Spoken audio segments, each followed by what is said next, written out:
Welcome, in front of me is HP EliteBook 745, and in this video I will show you how to change boot options on this laptop.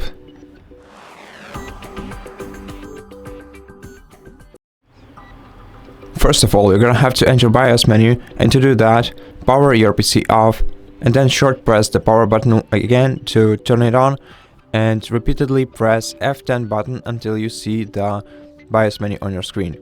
If you need a more detailed explanation on how to do that, we have an entire video on our channel called how to enter BIOS on this laptop, so if you need it, go ahead and check it out. Now, once you are in BIOS, you have to go to advanced section. You can do this using your touchpad, then go to boot options right here, and here you can change all of the boot options for your computer. So for example, you can change the boot order by selecting this option right here, and then changing the positions of each boot elements.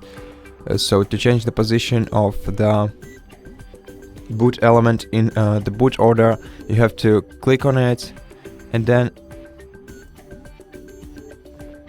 click on the arrow icon next to it, or click on it to disable it.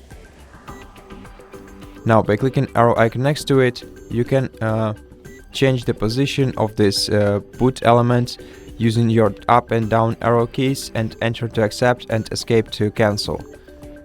Now, this is how the boot order works. You can also enable and disable fast boot, USB storage boot, network boot, IPv6 during a EFI boot, and so on and so on. You can also set a startup delay for your computer in seconds by expanding this list and selecting the value that you need. This way your laptop will have a delay before starting. And now, to apply settings, you have to press F10 button and click yes. Then your laptop will restart, and the settings will be applied. Changes will be applied. Now, if you don't want to do that, if you want to exit without saving changes, just select no and wait until your device is restarted. And that's it. Thank you for watching this video. If you liked it, consider subscribing to our channel, leave us a like and a comment below, and I'll see you in the next one.